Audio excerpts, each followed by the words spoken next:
Is this the turning of the tide?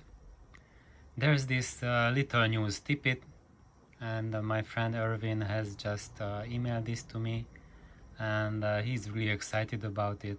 Is that there's news that Apple is about to announce that they are going to offer RedBook quality streaming at the same price as their current lossy streaming. So this does not seem as a really big news because we have high resolution streaming already available today. So what's the big buzz about going back to RedBook quality? And the big thing about it is that meanwhile we were going towards the high resolution streaming, and that is available for a few of us who subscribe to it, but the masses, the world at large, was going down into the spiral of really lossy, really poor quality content.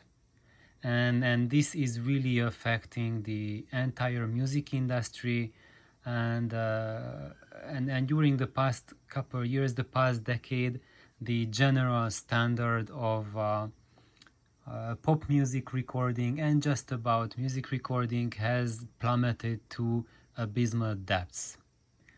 At the same time, we have high quality recordings as well, but that's not the mainstream. It's just curiosity or curios.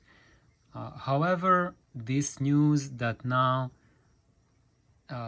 some of the big streamers out there are about to offer RedBook quality, which is I would say infinitely better than the lossy junk today.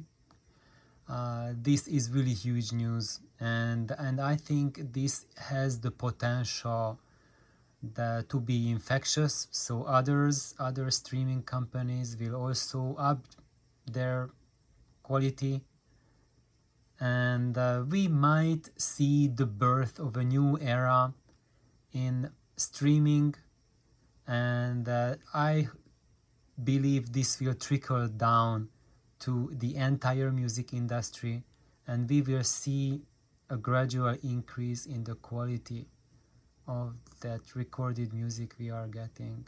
So what do you think about it? I'm curious. Write it in the comments. Thank you for listening or checking in. Bye bye.